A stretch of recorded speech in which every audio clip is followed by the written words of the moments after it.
साथियों नमस्कार, जय हिंद। आप सभी का एक बार फिर से स्वागत है हमारे आज़ाद सीजीपीएससी एकेडमी के इस यूट्यूब प्लेटफॉर्म पर।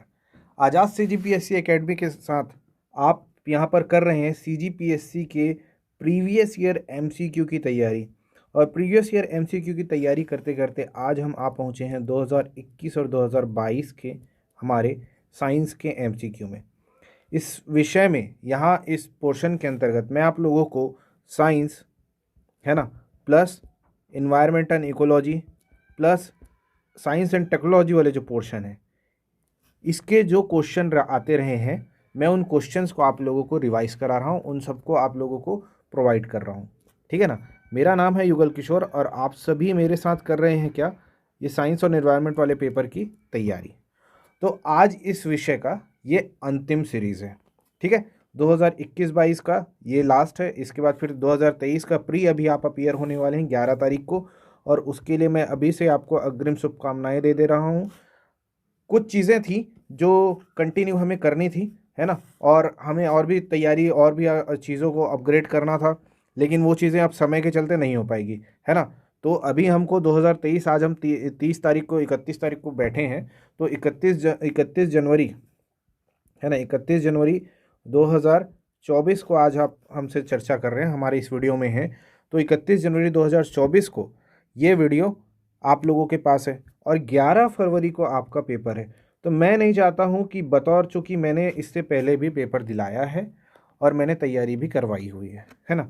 तो मैं लगातार पिछले 3 से 4 बार से मैं मेंस में अपीयर हो रहा हूँ, नहीं, पिछले 3 बार से मैं मेंस में अपीयर हो रहा हूँ और पिछले 4 बार से मेरा प्री क्लियर हो रहा है ना।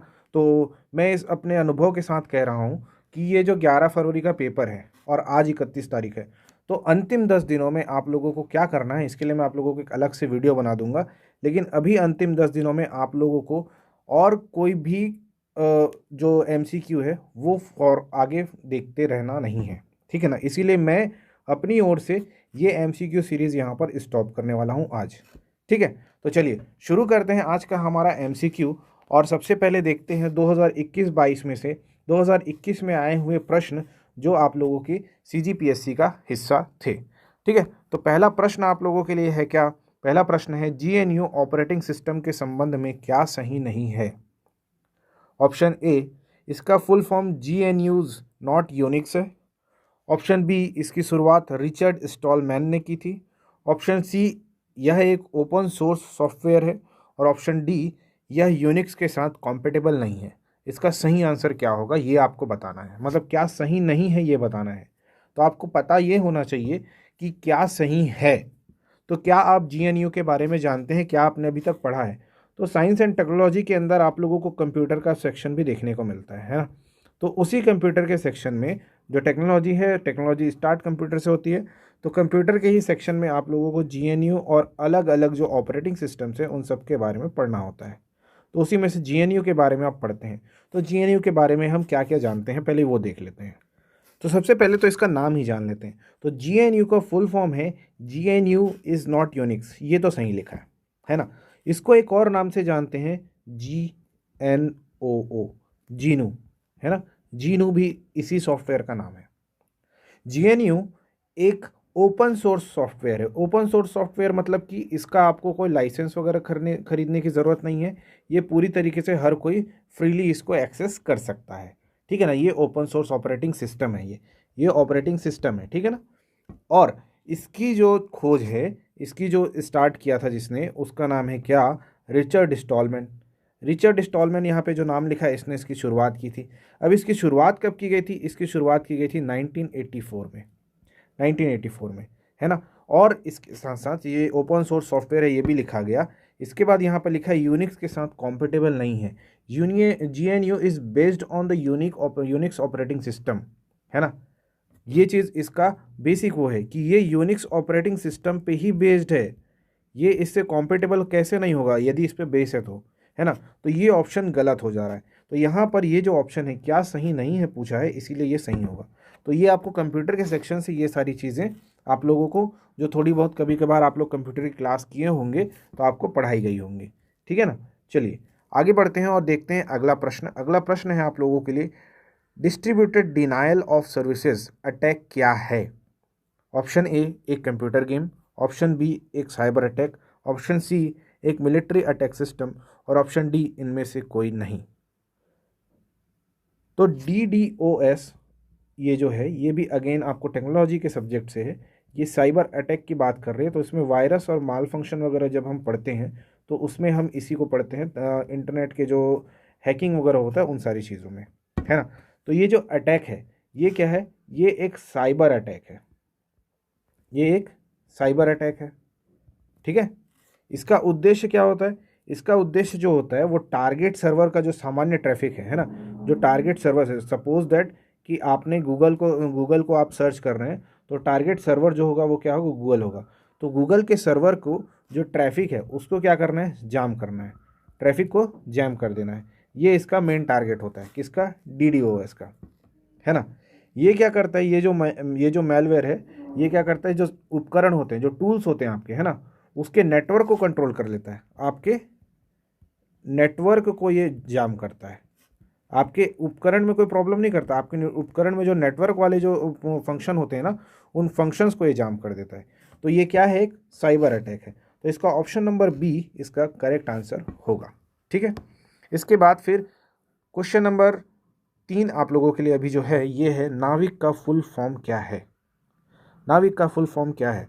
Option A navigation without international control, option B navigation with Indian coastal, option C navigation with Indian cooperation, option D navigation with Indian cooperation. What is the full form of NavIC, क्या क्या जानते हैं नाविक के बारे में। तो again telling you this is a topic from technology and that time, मतलब दैट टाइम क्या, ये अभी भी ये जो टेक्नोलॉजी है ये आप लोगों का स्पेस टेक्नोलॉजी का संबंध है ना, स्पेस टेक्नोलॉजी या फिर इसको आप कम्युनिकेशन टेक्नोलॉजी बोल सकते हैं, कम्युनिकेशन टेक्नोलॉजी बोल लो, ठीक है ना।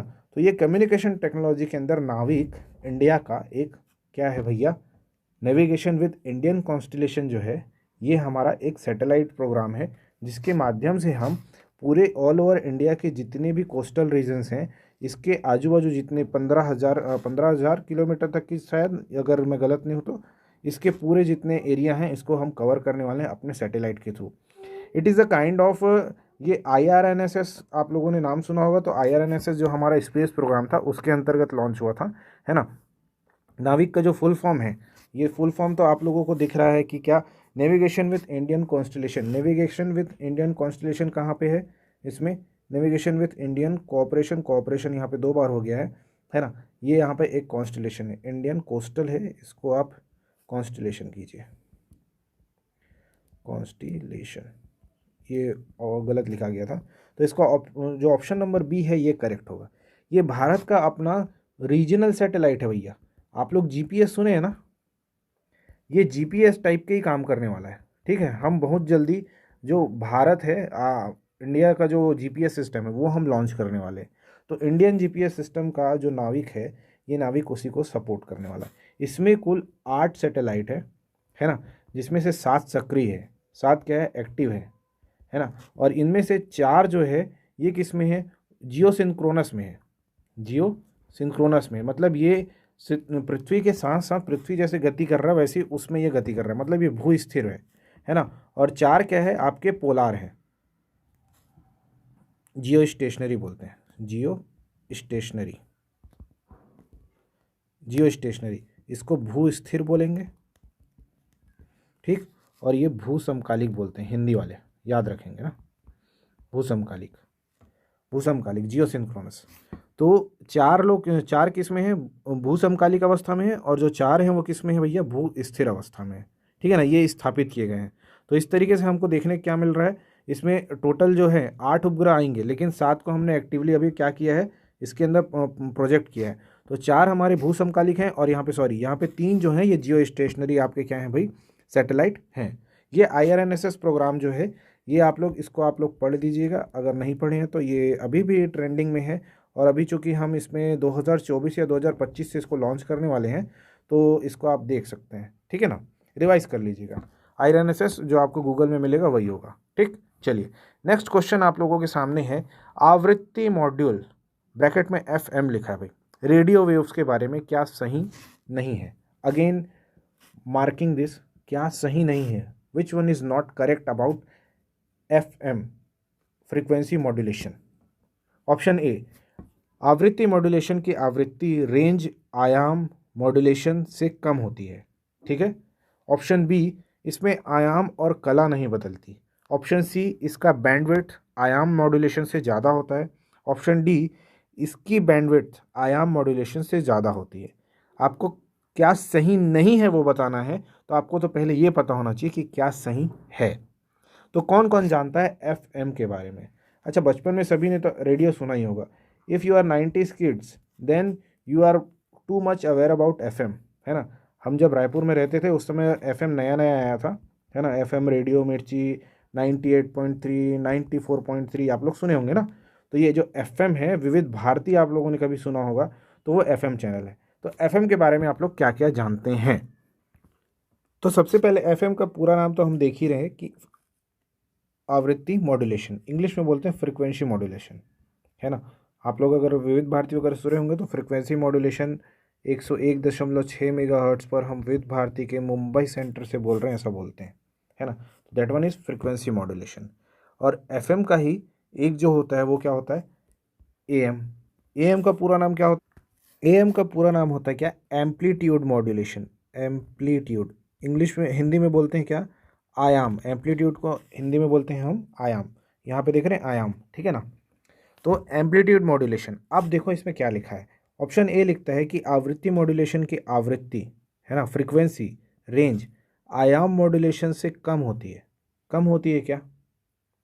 इसमें हमको जानना है सही है कि नहीं। तो कम नहीं होती सर, ज़्यादा होती है। तो पहला स्टेटमेंट तो गलत है भाई, ठीक है ना। आपको FM में, अगर आप लोग कभी रायपुर का जो AM चैनल है, रायपुर जो हमारा प्रसारण होता है उसको सुने होंगे, उसके कंपैरिजन में अगर आप FM को सुनेंगे तो आपको FM का जो फ्रीक्वेंसी है वो ज़्यादा अच्छा लगेगा, है ना। वो आपको ज़्यादा अच्छा आवाज़ आता है FM के अंदर। यही आपको पूछा जा रहा है कि FM और AM की फ्रीक्वेंसी रेंज में किसका फ्रीक्वेंसी रेंज ज़्यादा होता है। तो FM का फ्रीक्वेंसी रेंज AM के फ्रीक्वेंसी रेंज से ज़्यादा होता है। इसमें आयाम और कला नहीं बदलती है, बिल्कुल सही बोल रहे हैं सर। FM के अंदर दोनों जो वो है एम्पलीट्यूड है और जो मॉड्यूलेशन जो सॉरी कला है, वो दोनों चेंजेस नहीं होती है ना। इसमें कंटिन्यूअस अगर आप देखेंगे जो आवृत्ति मॉड्यूलेशन है उसके जो आयाम मॉड्यूलेशन से ज़्यादा होता है ना। साथ साथ इसमें जो आयाम और कला है नहीं बदलती है, ऐसा तो नहीं है सर, कंटिन्यूअस चेंज होती है, मतलब फ्रीक्वेंसी ऊपर नीचे तो चलती रहेगी ना। तो ये तो हो गया कि ये नहीं बदलती है, तो ये तो हमारा सही आंसर है, ठीक है, कि ये चेंज नहीं होती है, ये पूरा कंटिन्यूअस एक समान ही रहती है, ठीक है, एक समान रहती है। कभी ऐसा नहीं होता कि आवाज़ एकदम आते आते एकदम से बंद हो जाए। AM में अगर आप सुने होंगे तो AM में कभी कभी आवाज़ एकदम किच किच किच किच करने लग जाता है, वैसा नहीं होता। तो एक समान होता रहता है, ठीक है ना।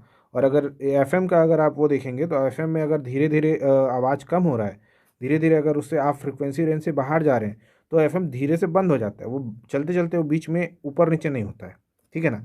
इसकी बैंडविड्थ आयाम मॉड्यूलेशन से ज़्यादा होती, बट ऑब्वियस ज़्यादा होती, तभी तो ईजिली आपको एक्सेसिबल रहता है ना। तो ये तो सही बात है। इसकी बैंडविड्थ आयाम मॉड्यूलेशन से ज़्यादा होती, दोनों में एक ही सेंटेंस कॉपी हो गया। रुक जाओ, यहाँ पर लिखने में एक गलती हो गया है ना, ये कॉपी पेस्ट करने में थोड़ा गलती हो गया। इसका ऑप्शन जो सी था, उस ऑप्शन सी में इसके आविष्कारक का नाम दिया हुआ है। FM के आविष्कारक, यहाँ पे FM के आविष्कारक का नाम लिखा हुआ है। FM के आविष्कारक हैं एडविन आर्मस्ट्रॉन्ग। एडविन आर्मस्ट्रॉन्ग, इन्होंने FM की खोज कब की थी? 1930 में की थी। ये एक अमेरिकी साइंटिस्ट हैं रेडियो वाले, है ना। 1930 में इन्होंने खोज की थी भाई। FM आर्मस्ट्रॉन्ग ने इसकी खोज की थी, ये इसका ऑप्शन सी में था। और ये मॉड्यूलेशन से ज़्यादा होती है, तो ये भी सही है। एडविन आर्मस्ट्रॉन्ग ने ही खोज की थी और 1930 में की थी, ये भी बता रहा हूँ, ठीक है ना। इसके साथ साथ हम एक और चीज़ देख लेते हैं कि FM का जो लोवेस्ट जो रेंज होता है, FM कहाँ से कहाँ तक होता है। कार वगैरह चलाते हैं तो कार में आप लोग देखोगे, कार में FM कहाँ से शुरू होता है। कार में जो FM का लो रेंज है वो आपको देखने को मिलता है क्या? 88 mH। अच्छा, अभी तो मोबाइल देख रहे हो, मोबाइल में भी FM चालू कर लो। मोबाइल का जो मिनिमम है वो 87 88 से ही शुरू होता है मोस्ट ऑफ द मोबाइल में।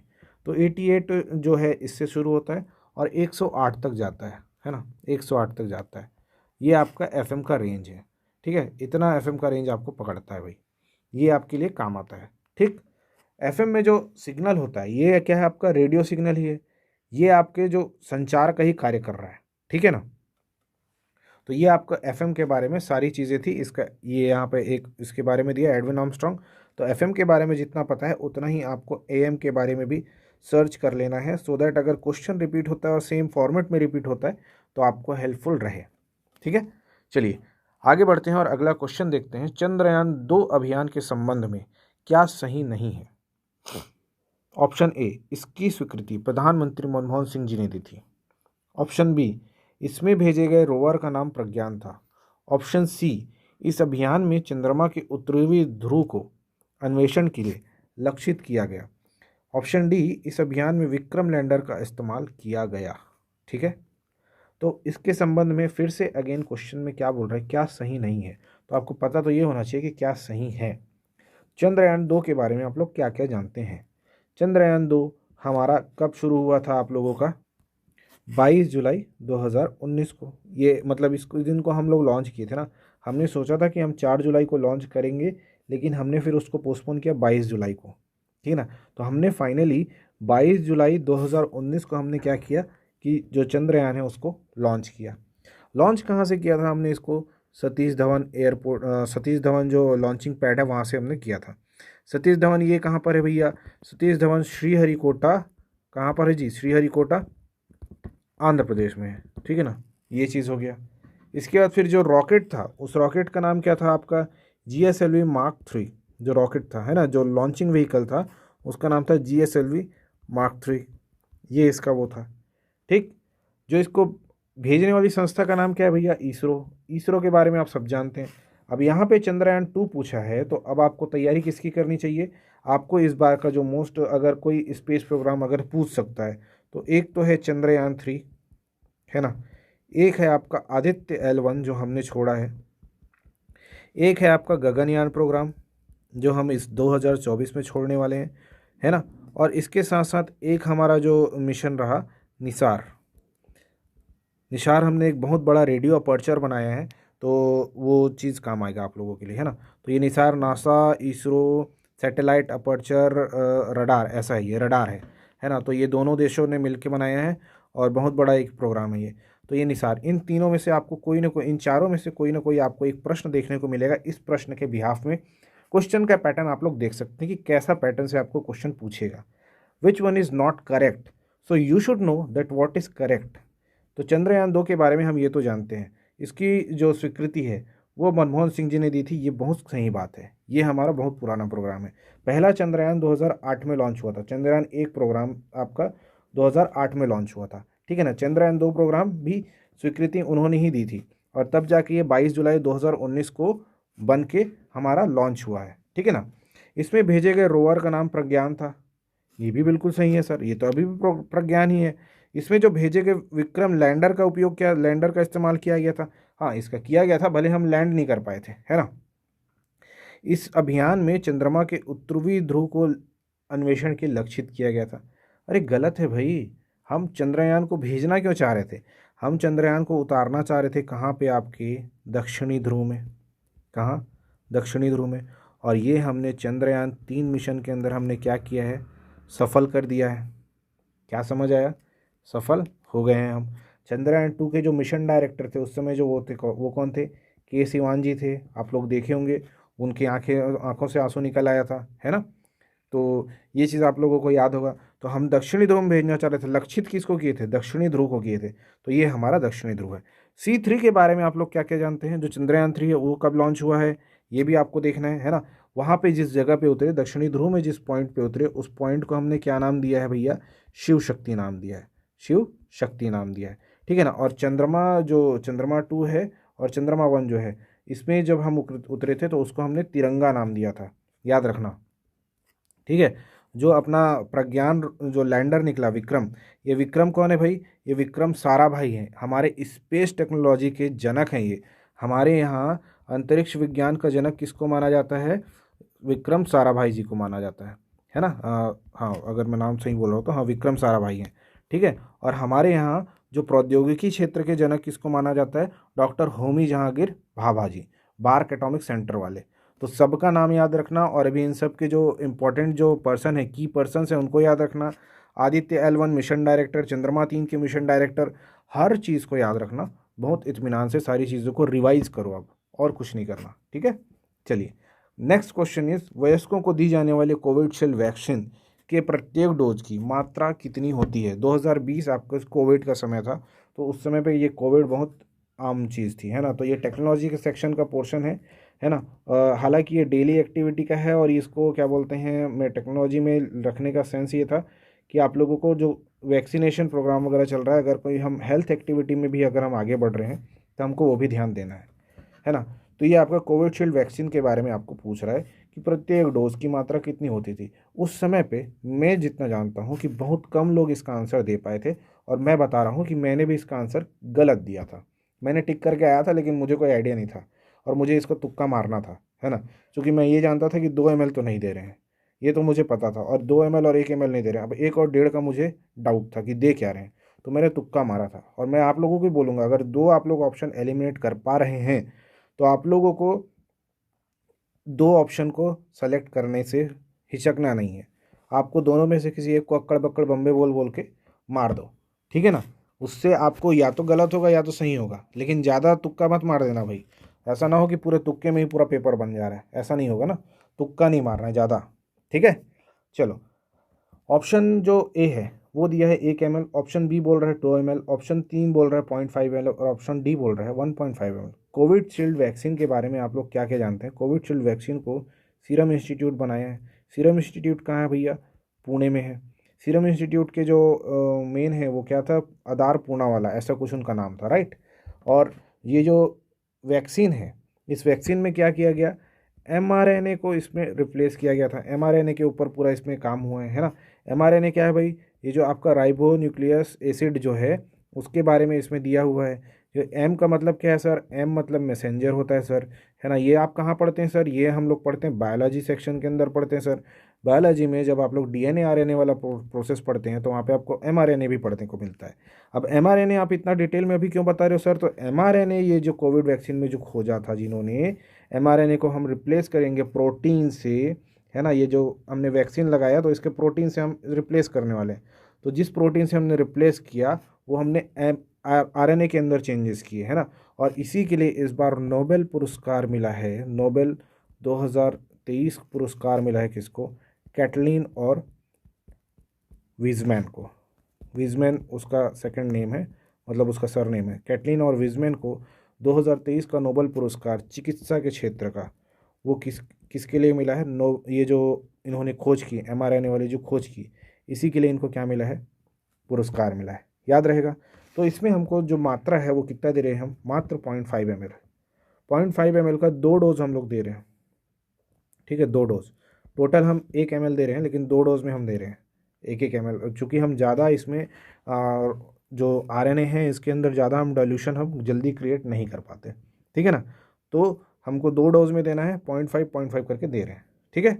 चलिए, अगला प्रश्न देखते हैं, और अगला प्रश्न आप लोग देख लेंगे। अगला प्रश्न क्या है आप लोगों के पास, अगला प्रश्न है UNFCCC COP26 अधिवेशन में भारत द्वारा दी गई प्रतिबद्धता के संदर्भ में क्या सही नहीं है। अगेन क्या सही नहीं है, सही नहीं है का ना झड़ी लगा दिया था, झड़ी। मतलब यू कैन नॉट इमेजिन कितना सारा सही नहीं है, आपको कितना सही है वो ध्यान रखना है, ठीक है ना। तो आपको बहुत डेप्थ का सारा चीज़ पता होना चाहिए था, ठीक, उस समय पे। अभी तो सही है, थोड़ा बहुत आ भी जाता है, सही नहीं है बोल के पूरा परेशान कर दिया, तो सही नहीं है। ऑप्शन ए, 2030 तक कार्बन उत्सर्जन में 1 बिलियन टन की कमी करेगा। भारत 2030 तक अपनी ऊर्जा ज़रूरतों का 60% पूर्ति अक्षय ऊर्जा से करेगा। ऑप्शन सी, भारत 2030 तक अपनी गैर जीवाश्म ऊर्जा क्षमता को 500 गीगावाट तक बढ़ा लेगा। और ऑप्शन डी, उपरोक्त में से कोई नहीं। इसका आपको सही आंसर बताना है COP26 के भारत के द्वारा साइन की गए प्रतिबद्धता के अनुसार। तो आपको ध्यान देना है क्या भैया, कि ये आप लोगों के मेंस का भी हिस्सा होगा, है ना। आप लोगों को मेंस में भी ये चीज़ देना है, और इंटरव्यू वगैरह में अगर आप लोग इन्वायरमेंट में कोई इंटरेस्ट रखता होगा, तो COP26 में हमारा जो ये वो है, ये हमारा जो है ये 2030 का लक्ष्य हमने बनाया हुआ है ना। 2030 तक का हमारे पास लक्ष्य है। तो 2030 आने वाले समय तक के लिए भी वैलिड रहेगा, और 2024 में भी हम चल रहे हैं तो ये वैलिड है ही, है ना। तो इसके बारे में ध्यान होना चाहिए कि COP26 में भारत ने क्या क्या चीज़ किया है। तो सबसे पहले तो ये देख लो कि COP26 में भारत कार्बन उत्सर्जन में 1 बिलियन टन की कमी करेगा। ये भारत का अपना स्टैंड है कि हम ये करेंगे, we are committed to that. Bharat 2030 तक अपनी ऊर्जा ज़रूरतों का 60% पूर्ति अक्षय ऊर्जा से करेगा। अक्षय ऊर्जा मतलब रिन्यूएबल एनर्जी, है ना। तो हमने ये नहीं बोला कि हम 60% तक करेंगे, हम बोले कि सर हम 50% तक करेंगे, है ना। हम 50% का हम कमिट किए हैं कि 2030 तक हम अपनी जितनी भी ऊर्जा ज़रूरतें हैं, जो आज हम अलग अलग ऊर्जा के माध्यम हैं, जैसे परंपरागत ऊर्जा के स्रोत हैं और अब गैर परंपरागत हैं। तो परंपरागत में हमने क्या देखते हैं, हमारा जो कोयला है वो सब का हम उपयोग कर रहे हैं, हसदेव अरण्य जो है वो इससे कनेक्ट हो रहा है ना। तो हमको क्या करना है कि हम अपनी ऊर्जा ज़रूरतों को जब हम कहाँ ले जा रहे हैं, 50% हम किस में शिफ्ट करना चाह रहे हैं, अक्षय ऊर्जा में शिफ्ट कर रहे हैं। तो आपको अपने जो कमिटमेंट है, इस कमिटमेंट को क्रॉस करने के लिए क्या चाहिए कि आपको जो परंपरागत ऊर्जा के स्रोत हैं वहाँ से आपको अपनी डिपेंडेंसी घटानी होगी, है ना। वहाँ से डिपेंडेंसी घटेगी तब जाके आप गैर परंपरागत उसमें स्विच कर पाएंगे, ठीक है। तो अभी फ़िलहाल बड़ा बड़ा चीज़ 50% हम लेके जाने वाले हैं। फिर बोल रहे हैं कि भारत 2030 तक अपनी गैर जीवाश्म ऊर्जा क्षमता को 500 गीगावाट तक बढ़ा लेगा। तो ये बिल्कुल सही बात है। अगर हम परंपरागत रूप से जो अक्षय ऊर्जा है उसको हम 50% तक हम लेके जा रहे हैं, है ना, जो वहाँ तक हम पूर्ति कर पा रहे हैं, तो हम 500 गीगावाट तक बढ़ाएंगे ही बढ़ाएंगे, नो डाउट। तब तो जाके हम परंपरागत जो ऊर्जा के वो साधन है उनको हम टक्कर दे पाएंगे ना भाई, समझ आ रहा है। जब तक आप उसका ऑप्शन नहीं क्रिएट करेंगे तब तक कैसे होगा। तो ऑप्शन ये बिल्कुल सही है, 500 गीगावाट तक बढ़ाएंगे। ऑप्शन बी 1 बिलियन टन तक कमी करेंगे, क्योंकि अगर हम जब गैर जीवाश्म ऊर्जा की क्षमता को बढ़ा रहे हैं तो नो डाउट हम कार्बन उत्सर्जन में कमी कर रहे हैं, तो हम कमी भी करेंगे, ये बिल्कुल सही है, और यहाँ बढ़ाएंगे, तो ये दोनों अपने आप में सही है ना। 60% की पूर्ति नहीं कर रहे हैं हम, मात्र 50% का टारगेट लेके भी चल रहे हैं। कब तक? भारत 2030 तक, ठीक है, याद रहेगा। चलिए इसके बाद फिर तो इसका आंसर है आंसर बी, है ना। यहाँ पे 50% क्या सही नहीं है पूछा था, तो 50% वाला सही नहीं है। इसके बाद फिर नेक्स्ट क्वेश्चन देखते हैं। नेक्स्ट क्वेश्चन आप लोगों को है, वायरस के संदर्भ में क्या सही नहीं है। Virus, VIRUS, virus. वायरस शब्द एक, ऑप्शन ए, वायरस शब्द एक डच माइक्रोबायोलॉजिस्ट MW बेजरिंग द्वारा दिया गया है। ऑप्शन बी, भारत का न्यूक्लिक एसिड जीनोम RNA अथवा DNA आधारित हो सकता है। DNA आधारित वायरस अधिकांशतः सिंगल स्ट्रैंडेड होते हैं, और RNA आधारित वायरस DNA आधारित वायरस की तुलना में अधिक आनुवंशिक परिवर्तन करते हैं। क्या सही नहीं है बताना है, ठीक है ना। क्या सही नहीं है बताओ भाई। तो इसमें से क्या सही नहीं है ये हम कैसे तय करेंगे, जो क्या सही है वो हम बता दें, है ना। तो क्या सही नहीं है कैसे पता। तो फिर से DNA और RNA का टॉपिक है आप लोगों का। DNA RNA के बारे में कुछ चीज़ें तो एकदम आप लोगों को रट लेनी है। DNA RNA हमेशा का एकदम फेवरेट टॉपिक में से एक रहा है। इस बार नोबेल भी मिला, इसलिए इसको रिपीट कर लेना, रिवाइज कर लेना, जो करना है करना, लेकिन कर लेना। तो इसके बारे में क्या सही नहीं है, सिर्फ क्या सही है। वायरस की खोज इसी व्यक्ति ने की थी, है ना, इसी ने इसका नाम दिया हुआ है वायरस को, वायरस, है ना। इसके बाद फिर बोलता है कि virus nucleic acid genome RNA और DNA आधारित होता है, बिल्कुल सही है। वायरस दो टाइप ये वो है जो वायरस है, ये RNA और DNA बेस्ड होता है ना। तो DNA बेसिकली हमेशा डबल स्ट्रैंडेड होता है, मतलब इसको इस तरीके से दो टाइप का हेलिक्स पाया जाता है ना, एक हेलिक्स ऐसा और एक हेलिक्स ऐसा। तो ये दो स्ट्रैंड पाया जाता है। इसमें आप लोगों को चार चार टाइप का अलग अलग वो होता है, बॉन्ड होता है ना, डबल बॉन्ड होता है और ट्रिपल बॉन्ड होता है। तो ये आप लोगों को देखना है। RNA आधारित वायरस DNA आधारित वायरस की तुलना में अधिक आनुवंशिक परिवर्तन करते हैं, ये बिल्कुल सही है। इसीलिए आपका जो कोरोना का जो वो वैक्सीन बना वो किस में चेंज किया, RNA में चेंज किया गया, है ना, RNA में चेंज किया गया। तो इसका जो वो है करेक्ट ऑप्शन क्या होगा, सही नहीं है पूछ रहा है ना। तो DNA आधारित वायरस अधिकांश सिंगल स्ट्रैंडेड होते हैं, की जगह अगर यहाँ पर डबल कर देंगे तो ये ऑप्शन सही होगा। डबल स्ट्रैंडेड होते हैं DNA आधारित अधिकांशतः, ठीक है ना, समझ आया। चलो आगे बढ़ते हैं और अगला प्रश्न देखते हैं। अगला प्रश्न है आप लोगों का, निम्न में से किन परिस्थितियों में एक कंटेनर में भरे हुए कार्बन डाइऑक्साइड के अणुओं के बीच की दूरी बढ़ेगी। फर्स्ट, कंटेनर का आयतन बढ़ाने पर। सेकंड, कंटेनर से कुछ कार्बन डाइऑक्साइड गैस लीक होने पर।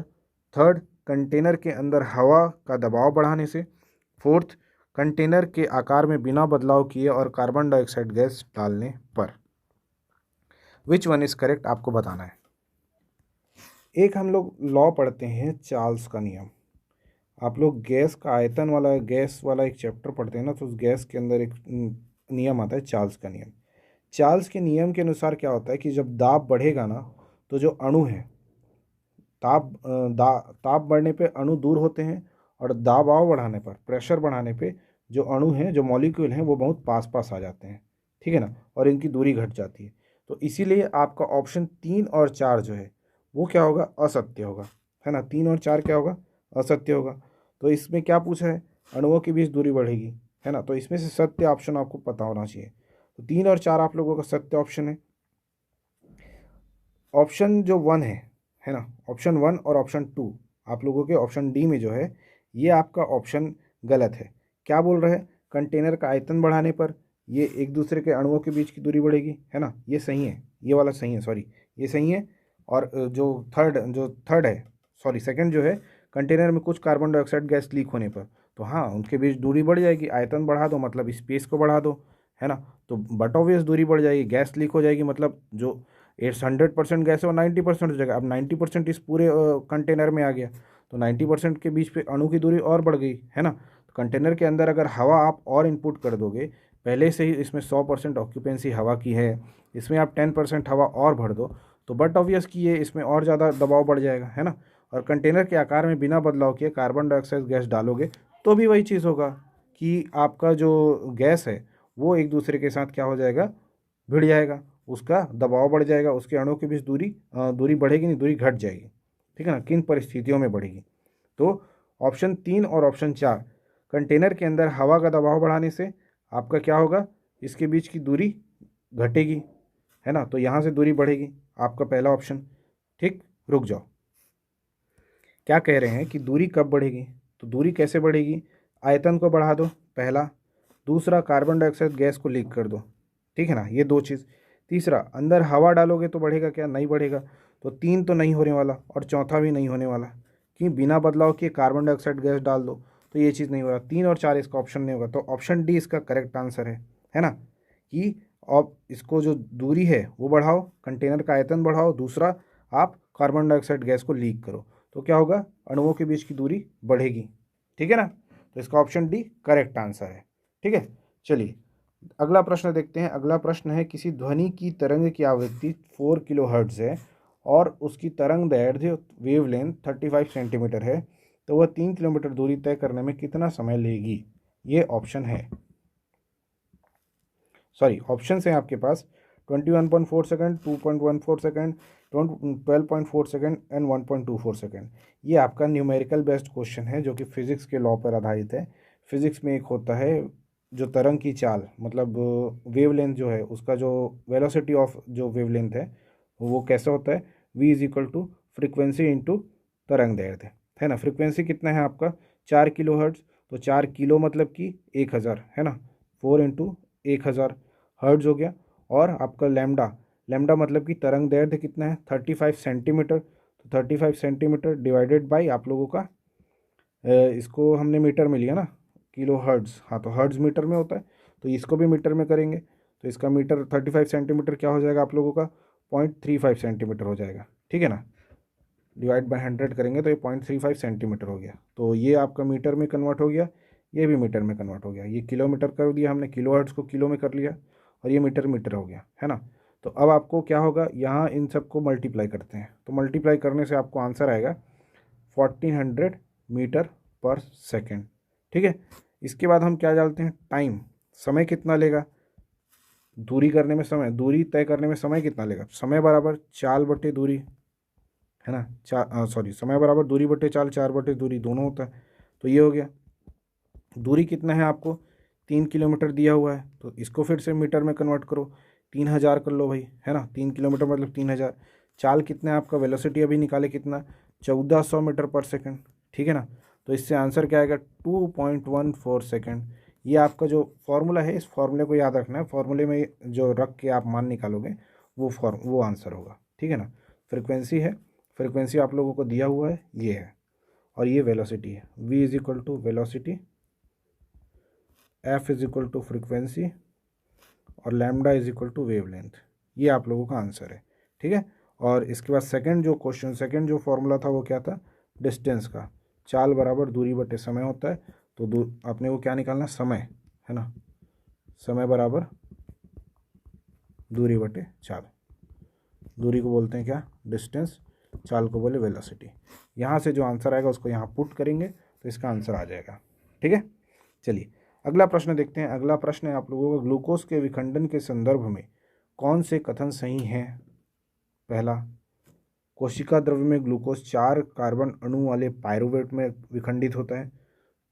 दूसरा, ऑक्सीजन के अभाव में पायरुवेट लैक्टिक एसिड के रूप में परिवर्तित होता है। तीसरा, ऑक्सीजन की अनुपस्थिति में पायरुवेट कार्बन डाइऑक्साइड और एथेनॉल के रूप में परिवर्तित होता है। कौन सा कथन सही है, कौन कौन से कथन सही हैं ये बताना है। तो ये ना आप लोगों का ग्लूकोज विखंडन आप लोगों का प्रकाश संश्लेषण के टॉपिक में है। प्रकाश संश्लेषण, फोटोसिंथेसिस बोलते हैं आप लोग, फोटोसिंथेसिस के टॉपिक से आप लोगों को पढ़ना है। तो फोटोसिंथेसिस में क्या बोल रहा है कि कोशिका द्रव्य में ग्लूकोज 4 कार्बन अणु वाले पायरुवेट में विखंडित होता है, बिल्कुल सही होता है। फिर ऑक्सीजन के अभाव में पायरुवेट जो लैक्टिक एसिड के रूप में परिवर्तित होता है, ये भी बिल्कुल सही है। फिर तीसरा बोल रहा है कि ऑक्सीजन की अनुपस्थिति में पायरुवेट कार्बन डाइऑक्साइड और इथेनॉल के रूप में परिवर्तित होता है। नहीं सर, पायरुवेट जो है, जो कथन 3 जो है वो क्या बोल रहा है कि ऑक्सीजन की अनुपस्थिति में पायरुवेट क्या होता है, कार्बन डाइऑक्साइड और इथेनॉल के रूप में परिवर्तित होता है। नहीं होता है। ये क्या होता है, जो पायरुवेट है ये ऑक्सीडाइज हो जाता है। इसका मैं कलर चेंज कर दूँ, ऑक्सीडाइज होता है, ऑक्सीकृत होता है और लैक्टिक अम्ल, है ना, लैक्टिक एसिड जो आप लोग जानते हैं, लैक्टिक एसिड जिसके कारण मांसपेशियों में दर्द होता है, लैक्टिक एसिड या इथेनॉल और कार्बन का निर्माण करता है ना। लैक्टिक एसिड को ही आप लोग इथेनॉल के रूप में देखते हैं, उसमें किसमें, पौधों के अंदर इथेनॉल तथा कार्बन डाइऑक्साइड का निर्माण करता है। अकेले क्या होता है, इसमें कन्वर्ट नहीं होता है ना। और इसी उसको क्या बोलते हैं, एन एरोबिक, आप लोगों का क्या बोलते हैं, एन एरोबिक गलत लिख दिया, अवायवीय श्वसन बोलते हैं, एन एरोबिक रेस्पिरेशन, ठीक है ना। एनाएरोबिक रेस्पिरेशन या अवायवीय श्वसन या फिर किण्वन जो प्रक्रिया होती है वो यही होती है, ठीक है। इसी को आप लोग इसमें आपको पूछा गया था। तो ये जो ऑप्शन है ये आपको लैक्टिक एसिड बन रहा है यहाँ पर, इसीलिए ये ऑप्शन क्या होगा भाई कि थर्ड ऑप्शन जो है ये गलत हो जाएगा, ठीक है ना, ये गलत होगा। तो आपको कौन से कथन सही है ये बताना है। तो कथन 1 और 2 सही है, किस में सही है, ऑप्शन सी में सही है। तो इसका ऑप्शन सी एकदम करेक्ट आंसर है, ठीक है।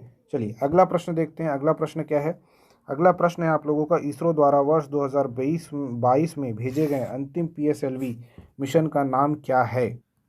तो इसरो ने जो अंतिम जो मिशन भेजा था 2022 में, उस मिशन का नाम था PSLV C54 था। अभी हम शायद 57 तक पहुंच चुके हैं, तो C54 इसका आंसर है ना। अब इस साल के जो मिशन है उनको आप लोग रट लीजिएगा, ये इसमें एकदम स्टैटिक क्वेश्चन था, मतलब ये आपको पता होना ही चाहिए था। इसके बाद फिर अगला क्वेश्चन है, प्लाज्मा अवस्था के बारे में क्या सही है। प्लाज्मा अवस्था द्रव्य की चतुर्थ अवस्था, प्लाज्मा ये है ना। ये जो टॉपिक है आप लोगों का, पता नहीं फिजिक्स केमिस्ट्री किसी में आएगा, द्रव्य की अवस्थाओं से टॉपिक है। इस अवस्था में कण आयनीकृत अवस्था में होते हैं। LED बल्ब की रोशनी प्लाज्मा अवस्था से संबंधित है और सूर्य का प्रकाश भी प्लाज्मा अवस्था का एक उदाहरण है। इसके बारे में क्या सही है ये आप लोगों को बताना है, ठीक है ना, प्लाज्मा अवस्था के बारे में। तो प्लाज्मा अवस्था के बारे में क्या क्या जानते हैं। तो प्लाज्मा के बारे में हम जानते हैं कि प्लाज्मा का जो कण है वो जो गैसियस स्टेट है ना, वो आयनीकृत अवस्था में ही रहता है, आयनाइज स्टेट में रहता है ना, ये तो हमको पता ही है। इसके बाद फिर जो सूर्य का प्रकाश है ये भी प्लाज्मा का ही एक उदाहरण है, ये भी हमको पता है। ये आप लोगों को 9th और 10th की पुस्तक में मिलेगा यार। 9th और 10th की पुस्तक नहीं पढ़े हो तो उसको नहीं पता है ना, फिर उसमें कुछ नहीं किया जा सकता। 9th और 10th में आप लोगों को पढ़ना होता है ये। तो आयनीकृत अवस्था में होते हैं और दूसरा सूर्य की जो प्रकाश प्लाज्मा अवस्था का एक उदाहरण है, ठीक है ना। और LED बल्ब की रोशनी जो है ये प्लाज्मा अवस्था से होती है क्या, नहीं होती है। अपन क्या जानते हैं कि LED बल्ब में क्या होता है, सेमीकंडक्टर होता है। सेमीकंडक्टर को हिंदी वाले क्या बोलते हैं, अर्धचालक बोलते हैं। अर्धचालक युक्तियों के कारण LED light emitting diode, diode is depend, diode की मतलब क्या है भैया, डायोड आपका अर्धचालक युक्ति है, ठीक है, मेंस में पढ़ते हैं इसको, ठीक है। तो आपका जो ऑप्शन 1 और 3 है वो सही है, क्या सही है पूछा है ना, तो 1 और 3 सही है, मतलब ऑप्शन सी इसका करेक्ट आंसर है, ठीक। और नेक्स्ट क्वेश्चन आप लोगों के पास है तत्व और उसकी संयोजकता। संयोजकता को इंग्लिश में बोलते हैं वैलेंसी।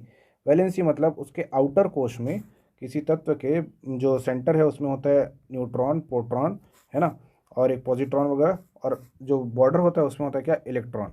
तो जो आउटर कोश है, इसके जो आउटर कोश में कितने इलेक्ट्रॉन है ये पूछा जा रहा है। तो सिलिकॉन, सिलिकॉन के उसमें कितना होता है, फ्लोरीन के उसमें कितना होता है, एल्यूमिनियम के में कितना होता है, और सल्फर के में कितना होता है। तो देखो, मुझे ज़्यादा का तो नहीं पता है लेकिन एल्यूमिनियम का पता है, ठीक है ना। तो एल्यूमिनियम के में 3 होता है, बिकॉज Al3 ऐसा चलता है। तो एल्यूमिनियम का 3 होता है, तो सी का 3 किस में किस में है, सी का 3 इसमें है और सी का 3 इसमें। अरे ये सी का 3 तो एक ही में है, तो इसका एक ही मात्र आंसर हो सकता है, ऑप्शन बी ही इसका आंसर होगा। वाह, देखो मुझे एक पता था और उसके बेसिस पे मैंने बना लिया, और ऐसे ही आपको सबके बारे में पता होना चाहिए। तो सिलिकॉन का होता है, सिलिकॉन का 4 होता है, ठीक है ना। जो फ्लोरीन होता है, फ्लोरीन का 1 होता है। जो एल्यूमिनियम है, ये तो मेरा फेवरेट है, इसका 3 होता है। और सल्फर का आपको 2 होता है। तो ये आप लोगों को तत्व की संयोजकता हो गई, ठीक है ना। अगला प्रश्न है आप लोगों का, निम्न में से कौन से कथन सही है। अगेन, कथन कौन से सही है ये बताना है। तो सही कथन के लिए आपको स्टेटमेंट क्या क्या है, पत्तियों के एपिडर्मिस में दिख रहे छोटे छिद्रों को क्या बोलते हैं, स्टोमेटा कहते हैं। स्टोमेटा में स्थित रक्षी कोशिकाएं वायुमंडल से गैस का आदान प्रदान करने में सहायक होती हैं। वाष्पोत्सर्जन की क्रिया स्टोमेटा द्वारा होती है। Which statement are correct about this photosynthesis process. ये भी फोटोसिंथेसिस का प्रकार है। फोटोसिंथेसिस नहीं बोलेंगे तो आप इसको रेस्पिरेशन बोल सकते हैं। पौधों में रेस्पिरेशन और परिवहन वगैरह जो पढ़ते हैं ना, वो उसके अंतर्गत ये चीज़ आता है। ट्रांसपोर्टेशन, वाष्पोत्सर्जन को आप लोग ट्रांसपीरेशन बोलते हैं, ट्रांसपायरेशन, ठीक है, ट्रांसपायरेशन के नाम से जानते हैं आप लोग। तो ये अब इस पूरे प्रोसेस में क्या क्या चीज़ सही है ये बताना है भाई। तो क्या क्या चीज़ सही है ना। तो प्रश्न में जो 3 विकल्प दिया है ना, ये तीनों के तीनों सही है। एपिडर्मिस में दिख रहा है जो छोटा जो छिद्र होता है उसको स्टोमेटा बोलते ही बोलते हैं, बिल्कुल सही। स्टोमेटा में जो गैस का आदान प्रदान होता है यही होता है, तभी तो जो पौधे अपना खाना बना पाते हैं। तो ये तीनों कथन सही है, इसलिए इसका जो ऑप्शन डी है वो करेक्ट आंसर है। उसके बाद फिर ऑप्शन, नेक्स्ट क्वेश्चन है, निम्न कार्बन यौगिकों को उनके गलनांक के घटते क्रम में सजाएं। तो घटते क्रम में सजाइए। Ethanol, chloroform, acetic, acetic acid अलग क्यों लिख दिया, ये एसिटिक एसिड और मिथेन, ये यहाँ पे ये नहीं आएगा भाई। 4 ही आप लोगों को एसिड दिया गया है। इसमें से गलनांक, गलनांक मतलब होता है मेल्टिंग पॉइंट। किसका मेल्टिंग पॉइंट आसान है, उस समय के हिसाब से भी बहुत कठिन क्वेश्चन है और आज के लिहाज से भी बहुत कठिन क्वेश्चन है। इसका आंसर मैं आप लोगों को बता दे रहा हूँ डायरेक्ट डायरेक्ट, क्योंकि ये सारे एसिड बहुत मतलब कि कोई इतना याद नहीं रखता है। इसके गलनांक का जो घटता क्रम है, सबसे पहले है एसिटिक एसिड, मतलब मेल्टिंग पॉइंट सबसे ज़्यादा लेट में पिघलता है। फिर क्लोरोफॉर्म, फिर इथेनॉल, फिर मिथेन। ये इनके घटने जो घटता क्रम है वो है, ठीक है ना, गलनांक का, मेल्टिंग पॉइंट का। तो ये आप लोगों को ध्यान रख लेना है।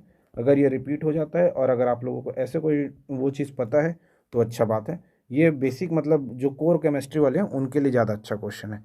जो बच्चे 9वीं 10वीं का पुस्तक पढ़ के दिलाते हैं उनके लिए अच्छा नहीं है, ठीक। चलिए, अगला प्रश्न है, निम्न में से क्या सही है। अगेन, क्या सही है। मनुष्य में सभ्यता परिसर लगभग 20 किलोहर्ट्ज से 10 किलोहर्ट्ज तक होती है 10 किलोहर्ट्ज, हाँ, किलोहर्ट्ज बोल रहे हैं। 20 हर्ट्ज से लेके 10 किलोहर्ट्ज। 10 हर्ट्ज की आवृत्ति से अधिक ध्वनियों को पराश्रव्य ध्वनि कहते हैं। और भूकंप में मुख्य प्रघाती तरंगों से पहले पराश्रव्य ध्वनियाँ उत्पन्न होती हैं। क्या सही है।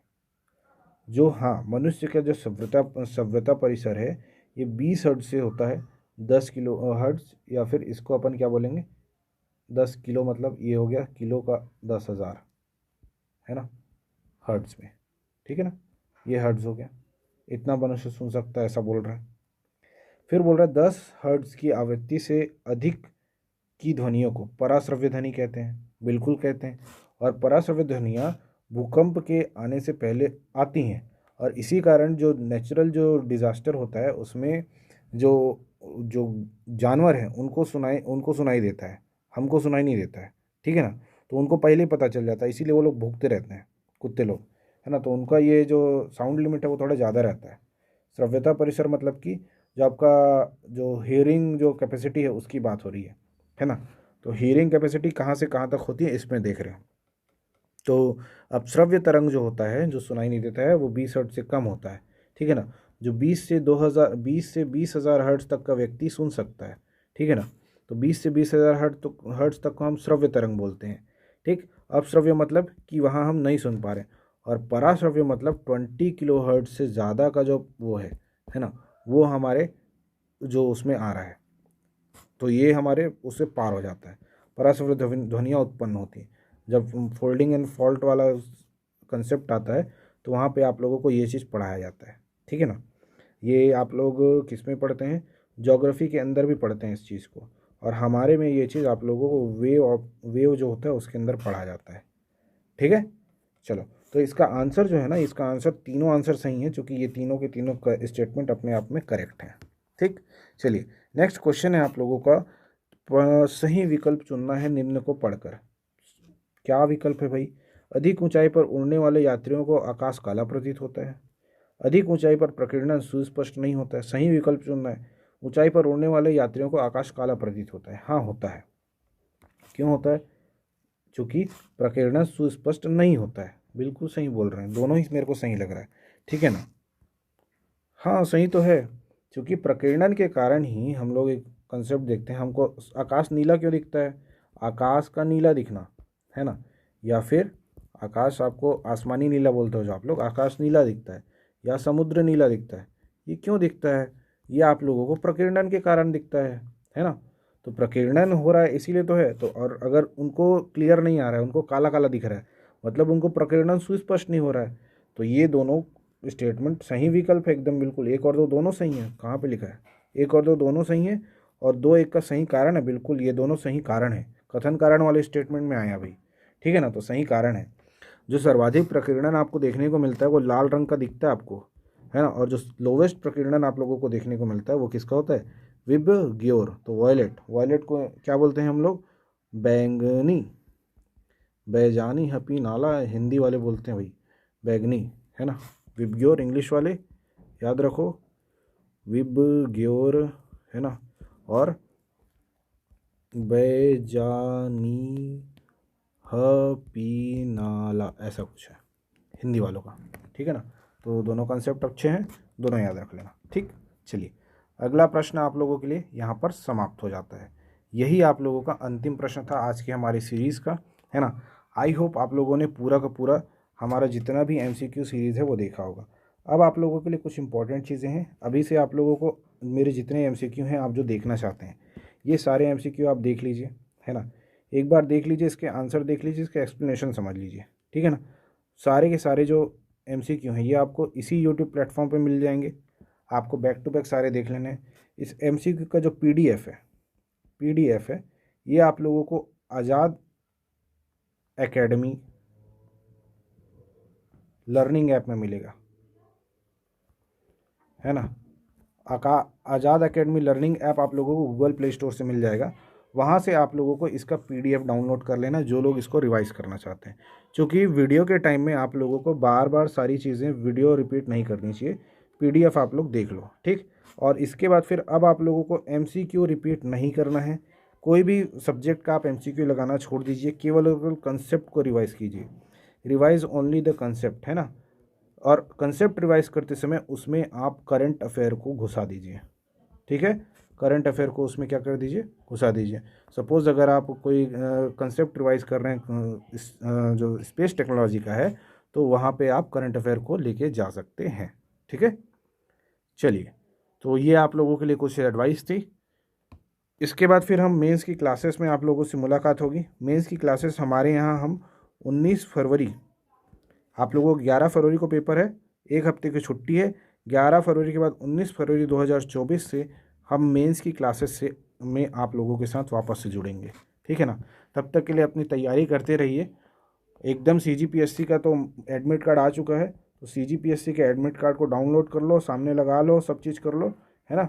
और CGPSC का जो पेपर है बेटा वो फाड़ के आना एकदम तरीके से, वहाँ पे क्वेश्चन अपना पूरा कंसंट्रेशन लगा देना। This one is the best moment, है ना। आप लोगों को वो जो 3 घंटा होता है, उस 3 घंटे के अंदर आपको अपना बेस्ट देना होता है ना। तो आप लोगों को उस बेस्ट में बेस्ट करना है। 3 घंटा नहीं, 2 घंटा होगा। याद रखो, 2 घंटे में जो कर पाओगे वो कभी नहीं कर पाओगे, और ये मोमेंट आप लोगों को बार बार नहीं मिलता है। तो जितना हो सके पूरा तन मन धन से देना, अच्छा करना। ठीक है, ऑल द बेस्ट मेरी साइड से। और आप लोगों को आज के बाद से हमारे साइंस की कोई भी एमसीक्यू अभी प्री पॉइंट ऑफ व्यू से नहीं मिलेगा। अब जो हम सीधे मिलेंगे कब, 19 फरवरी कब, 2024 में, आप लोगों के मेंस की क्लासेस के साथ। ठीक है ना। तो ज़्यादा से ज़्यादा लोग वापस ज्वाइन करें हमको मेंस की क्लास में, और सबका पेपर अच्छा जाए। ठीक, चलिए, ऑल द बेस्ट, जय हिंद।